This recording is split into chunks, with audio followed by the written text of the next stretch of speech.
আমাকে মামি ডাকতাম, আমাকে মামা ডাকতাম। আমি মানুষের সামনে কি করে মুখ দেখাবো? উনি ওনার বাসার 7 তলায় নিয়ে যেত।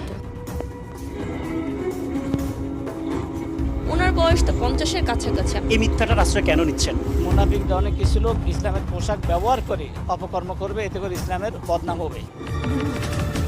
তিনি জনপ্রিয় ইসলামী বক্তা এবং কারি। তিনি শিক্ষা দিতে নাতনি সম্পর্কের ফাঁদ পেতে মাদ্রাসায় ভর্তি করান অসহায় পরিবারের এক কিশোরীকে। ক্লাসের নাম করে ওই কিশোরীকে নিয়ে যেতেন বিশেষ কক্ষে।